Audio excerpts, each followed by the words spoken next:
আমন্ত্রণ world news টুডেতে আপনাদের সাথে আছি আমি মঞ্জুর আরিফিন।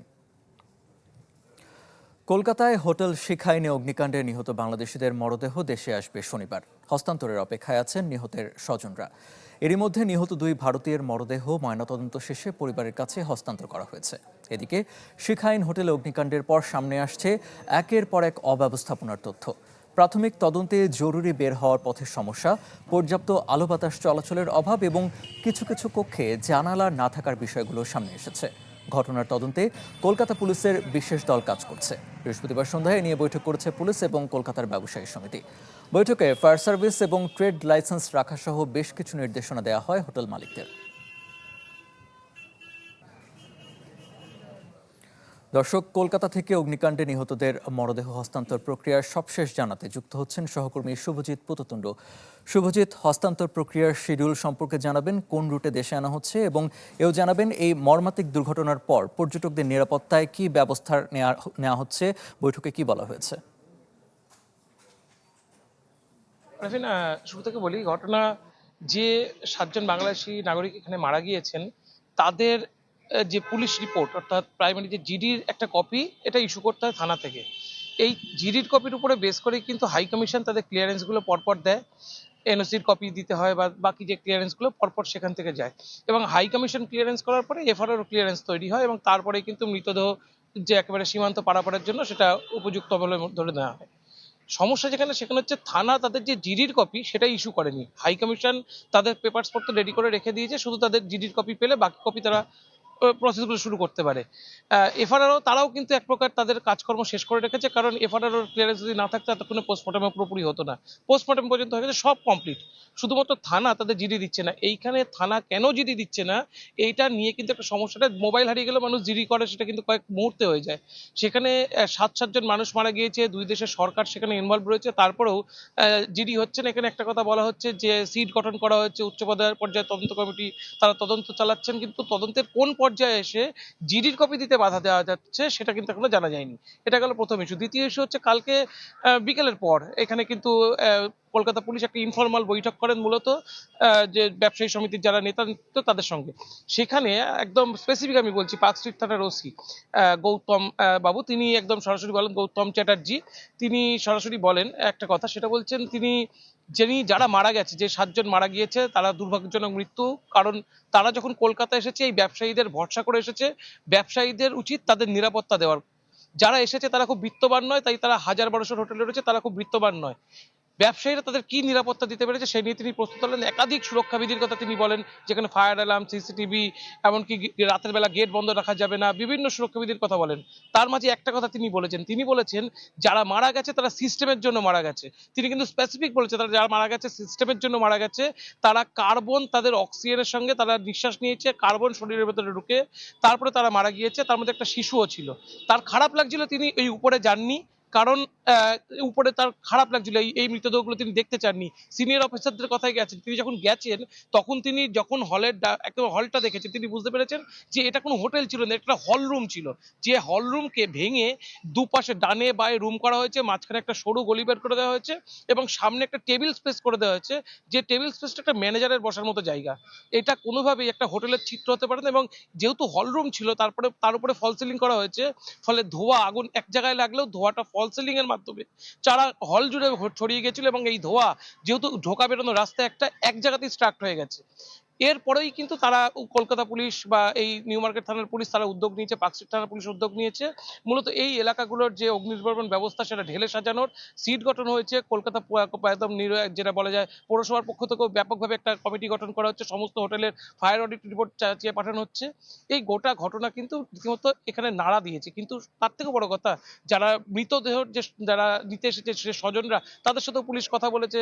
আজকে হাই কমিশনার তিনি বলছিলেন যে তারাও কথা বলছে পুলিশের সাথে, কিন্তু কোনো এক জায়গায় আটকে যাচ্ছে, মূলত জিডির কপি নিয়ে। যে জিডির কপি যেহেতু পাচ্ছে না, গোটা প্রসেস আটকে রয়েছে। তবে তারা আশাবাদী আজকে দিনভর এই প্রসেস তারা কমপ্লিট করতে পারবে, এবং আগামীকাল, যেটা আমরা বারবার বলে আসছিলাম, 22 তারিখ শনিবার তাদের মরদেহ বেনাপোল হয়ে এবং ভোমরা সীমান্ত হয়ে চলে যাবে। তবে একজন রেবতী সরকার সাতক্ষীরার বাসিন্দা, তার মরদেহ কলকাতাতেই সৎকার করার জন্য আবেদন জানিয়েছে তার পরিবার। শুভজিৎ, ধন্যবাদ আপনাকে। দর্শক, অগ্নিকাণ্ডে নিহতদের মরদেহ হস্তান্তর প্রক্রিয়া সম্পর্কে জানাতে কলকাতা থেকে যুক্ত হয়েছিলেন সহকর্মী শুভজিৎ পুততুণ্ড। একটি দুটি নয়, কলকাতার নিউ টাউনে হোটেল শিখাইনের মতো মৃত্যুফাদের সংখ্যা শত শত। 7 বাংলাদেশি আর 2 ভারতীয়ের মৃত্যুতে ব্যস্ততা বেড়েছে প্রশাসনের। সুবিচারের বলি আওড়াচ্ছেন রাজনীতিকরা। দেয়া হচ্ছে নানা আশ্বাস। তবে পর্যটক আর স্থানীয়দের সংখ্যা টাকার প্রভাবে দুদিন পেরোলেই আবারও আগের অবস্থায় ফিরে যাবে কলকাতার হোটেল ব্যবসা। গভীর রাতে অগ্নিকাণ্ড, ধোঁয়ার কুণ্ডলী আর বাঁচার আকুতি। ভোরের আলো ফোটার আগেই নিভে গেছে 9টি প্রাণ। কলকাতার নিউ টাউনের শিখাইন হোটেলে মর্মান্তিক অগ্নিকাণ্ডের পর আতঙ্ক ছড়িয়ে পড়েছে পর্যটকদের মাঝে। অধিকাংশ হোটেল মোটেলকে মৃত্যু ফাঁদ বলছেন তারা। 7 বাংলাদেশি আর 2 ভারতীয়ের মৃত্যুতে টনক নড়েছে কলকাতা প্রশাসনেরও। যদিও স্থানীয়রা বলছেন কিছুদিন পর অর্থের প্রভাব খাটিয়ে আবারও কার্যক্রম চালাবে অসাধু ব্যবসায়ীরা।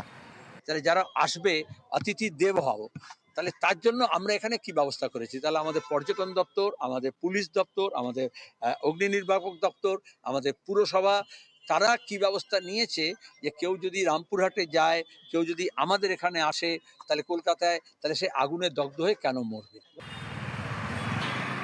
Colony street, Mirza Ghalib street, free school, Sadar কিংবা মার্কুইস স্ট্রিট, বিভিন্ন জায়গায় ছোট বড় মিলিয়ে আছে প্রায় 1200 হোটেল। নিউ মার্কেটের মতো ঘিঞ্জি এলাকায় বেশিরভাগ ভবনই অনেক বছরের পুরনো।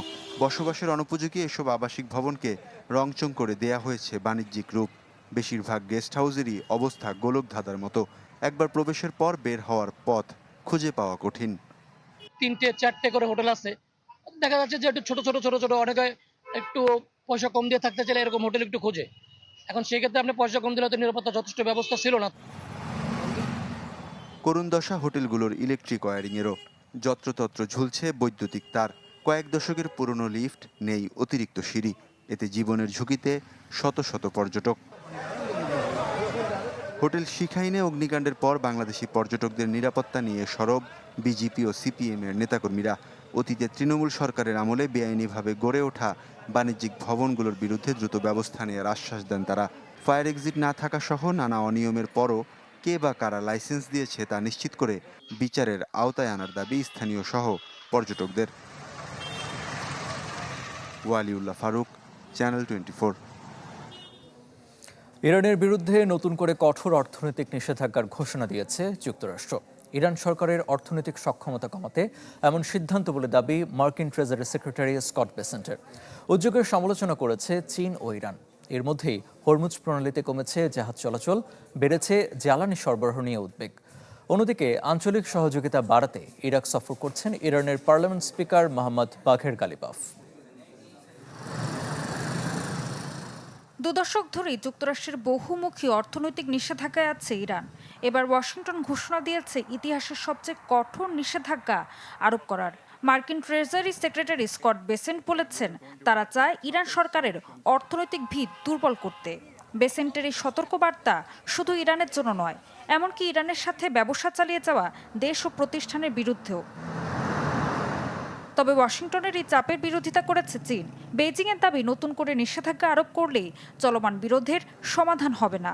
এদিকে ইরানও যুক্তরাষ্ট্রের এই পরিকল্পনাকে অবৈধ ও অমানবিক বলে দাবি করেছে। যুক্তরাষ্ট্রের তথাকথিত ইকোনমিক ডি-ডে আসলে ওয়াশিংটনের নিজেদের অর্থনৈতিক সংকট আড়াল করার চেষ্টা, দাবি তেহরানের। অর্থনৈতিক চাপের পাশাপাশি হরমুজ প্রণালীতেও বাড়ছে উত্তেজনা। যুক্তরাষ্ট্রের সেন্ট্রাল কমান্ড জানিয়েছে, ইরান বন্দরমুখী 67টি বাণিজ্যিক জাহাজের গতিপথ বদলানো হয়েছে। 3টি জাহাজ অচল এবং আরও 2টি জাহাজে তল্লাশি চালানো হয়েছে বলে দাবি মার্কিন বাহিনীর। এদিকে এর প্রভাব পড়ছে জ্বালানি বাজারেও। ব্রেন্ট অপরিশোধিত তেলের দাম বেড়ে $93 উপরে পৌঁছেছে। এক সপ্তাহে দাম বেড়েছে 7% বেশি। আর এই উত্তেজনার মধ্যেই আঞ্চলিক কূটনীতিতেও তৎপরতা বাড়াচ্ছে ইরান। দেশটির পার্লামেন্ট স্পিকার মোহাম্মদ বাঘের গালিবাফ বৃহস্পতিবার ইরাক সফর করেন। বাগদাদে ইরাকের শীর্ষ বিচারিক কর্মকর্তাদের সাথে বৈঠকের পর কারবালায় যান তিনি। সেখানে ইরানের প্রয়াত সর্বোচ্চ নেতা আয়াতুল্লাহ আলী খামেনিকে দাফনের 40 দিন উপলক্ষে আয়োজিত অনুষ্ঠানে অংশ নেন গালিবাফ। আমাদের দুই দেশের নিরাপত্তা ও স্থিতিশীলতা নিশ্চিত করতে এবং বিদেশি হস্তক্ষেপ ঠেকাতে আমাদের ঐক্যবদ্ধ হতে হবে। গালিবাফের এই বক্তব্যে উঠে এসেছে পশ্চিমা প্রভাবের প্রতি তীব্র বিরোধিতা। বলেন দুই দেশের ভবিষ্যৎ অন্য কোনো দেশের রাজধানীতে নির্ধারিত হতে দেয়া হবে না। অর্থনৈতিক চাপের মুখে ইরান আঞ্চলিক সহযোগিতা আরও জোরদার করতে চায়, সেটা স্পষ্ট করেছে গালিবাফের এই ইরাক সফর। ঋতু সাহা, চ্যানেল 24। ইরান ভূখণ্ডে হামলা চালালে আঞ্চলিক সীমানা অতিক্রম করে মধ্যপ্রাচ্যের বাইরে হামলার হুঁশিয়ারি তেহরানের, যাতে বড় ঝুঁকিতে ইউরোপে থাকা মার্কিন ঘাঁটিগুলো। এরই মধ্যে ইরানি গোয়েন্দা তথ্যে আক্রমণের শীর্ষ তালিকায় উঠে এসেছে বুলগেরিয়ার বেজমোর বিমান ঘাঁটি। ঝুঁকিতে রয়েছে ভূমধ্যসাগরীয় দ্বীপ সাইপ্রাসের ব্রিটিশ ও মার্কিন যৌথ ব্যবস্থার ঘাঁটিগুলো। তেহরানের শীর্ষ কৌশলগত মহল থেকে দেয়া সাম্প্রতিক এক হুঁশিয়ারি, যে কোনো মুহূর্তে ইউরোপের মাটিতে থাকা মার্কিন সামরিক ঘাঁটিগুলোতে আছড়ে পড়তে পারে ইরানি ক্ষেপণাস্ত্র ও ড্রোন, যা বৈশ্বিক রাজনীতিতে ফের আতঙ্ক ছড়িয়ে দিয়েছে। এতদিন ধরে ইরানকে কেবল একটি আঞ্চলিক পরাশক্তি হিসেবে দেখা হলেও তারা ইতোমধ্যে ৩,০০০ থেকে ৪,০০০ কিলোমিটার পাল্লার ক্ষেপণাস্ত্র ও আত্মঘাতী শাহেদ ড্রোনের যে প্রদর্শনী দেখিয়েছে, তাতে সাইপ্রাস, বুলগেরিয়া বা রোমানিয়ার ঘাঁটিগুলো রক্ষা করা পশ্চিমা আকাশ প্রতিরক্ষা ব্যবস্থার জন্য বিশাল চ্যালেঞ্জের হয়ে দাঁড়িয়েছে। বুলগেরিয়ার বেজমোর বিমান ঘাঁটি এরই মধ্যে ইরানি গোয়েন্দা তথ্যে আক্রমণের শীর্ষ তালিকায় উঠে এসেছে। ভূমধ্যসাগরের কৌশলগত দ্বীপ সাইপ্রাসে অবস্থিত ব্রিটিশ ও মার্কিন যৌথ ব্যবস্থার ঘাঁটিগুলো চরম ঝুঁকিতে রয়েছে। এছাড়া রোমানিয়ার দেসেসুলেতে মার্কিন ক্ষেপণাস্ত্র প্রতিরক্ষা ব্যবস্থা এবং দক্ষিণ ইউরোপ জুড়ে ছড়িয়ে থাকা ঘাঁটিগুলোর দূরত্ব ইরান সীমান্ত থেকে ১৫০০ থেকে ২৫০০ কিলোমিটারের মধ্যে। এই দূরত্ব ইরানের কাছে খুব একটা জটিল কিছু নয়, কারণ তাদের কাছে ইতোমধ্যে খোররাম শহর 4 ও শাহাব সিরিজের মতো মাঝারি ও দূরপাল্লার ব্যালিস্টিক ক্ষেপণাস্ত্র রয়েছে। ইরানের হাতে থাকা বর্তমান সামরিক অস্ত্রাগার পর্যবেক্ষণ করলে দেখা যায়, ইউরোপের এসব ঘাঁটিতে তাদের আঘাত হানার সক্ষমতা বেশ বাস্তবমুখী। বিশেষজ্ঞরা বলছেন, ইরান যদি শেষ পর্যন্ত ইউরোপের কোনো ঘাঁটিতে হামলা চালায়, তবে তার পরিণতি কেবল কয়েকটি সেনা স্থাপনা ধ্বংসের মধ্যেই সীমাবদ্ধ থাকবে না, বরং তা বড় বিপর্যয় বয়ে আনবে। বুলগেরিয়া, রোমানিয়া দুই দেশই ন্যাটোর পূর্ণাঙ্গ সদস্য, আর এসব স্থানে হামলা হলে ন্যাটো জোট সরাসরি ইরানের বিরুদ্ধে যুদ্ধ ঘোষণা করতে বাধ্য হতে পারে। এর ফলে যুদ্ধের পরিধি এশিয়ার গণ্ডি পেরিয়ে পুরো পশ্চিমা বিশ্বে ছড়িয়ে পড়বে। লোহিত সাগর এবং হরমুজ প্রণালীর পাশাপাশি ভূমধ্য সাগরেও বাণিজ্যিক জাহাজ চলাচল স্থবির হয়ে পড়বে এবং ইউরোপ জুড়ে সৃষ্টি হবে এক নতুন অর্থনৈতিক মহামন্দা। মিলা খন্দকার, চ্যানেল 24। অধিকৃত পশ্চিম তীরে নতুন ইসরায়েলি বসতি নির্মাণ পরিকল্পনার নিন্দা জানিয়েছে যুক্তরাজ্য, France, Germany, Italy, Netherland, Canada ও নরওয়ে। ইউএন প্রকল্পের আওতায় ১,২০০টির বেশি আবাসন ইউনিট নির্মাণের জন্য টেন্ডার আহ্বানকে অগ্রহণযোগ্য বলে মন্তব্য করেছে দেশগুলো। তাদের দাবি, এই প্রকল্প পশ্চিম তীরকে দুই ভাগে বিভক্ত করবে এবং ভবিষ্যৎ ফিলিস্তিন রাষ্ট্রের ভৌগোলিক সংযোগ নষ্ট করবে। মিশর, মালয়েশিয়া এবং জাতিসংঘ পরিকল্পনাটির সমালোচনা করেছে। জাতিসংঘ বলছে, পশ্চিম তীরে নতুন বসতি স্থাপনের খবরে তারা গভীরভাবে উদ্বিগ্ন। এদিকে বসতি সম্প্রসারণের পাশাপাশি পশ্চিম তীরে ফিলিস্তিনিদের বাস্তুচ্যুতির ঘটনাও বাড়ছে বলে জানিয়েছে বিভিন্ন মানবাধিকার সংস্থা। অবশেষে কারাগার থেকে হাসপাতালে নেওয়া হয়েছে পাকিস্তানের সাবেক প্রধানমন্ত্রী ইমরান খানকে। কঠোর নিরাপত্তায় মধ্যরাতে রাওয়ালপিন্ডি থেকে ইসলামাবাদের শিফা ইন্টারন্যাশনাল হাসপাতালে নেওয়া হয় তাকে। ইমরান খানের দল পাকিস্তান তেহরিক ইনসাফ বিষয়টি নিশ্চিত করেছে। ৩ বছরের বেশি সময় ধরে কারাগারে থাকা ইমরান খানের শারীরিক অবস্থার অবনতি হয়েছে বলে তার সমর্থকরা দীর্ঘদিন ধরে অভিযোগ করে আসছিল। চলতি সপ্তাহে দেশটির সুপ্রিম কোর্ট স্বাস্থ্য পরীক্ষার জন্য ইমরান খানকে হাসপাতালে স্থানান্তরের নির্দেশ দেন।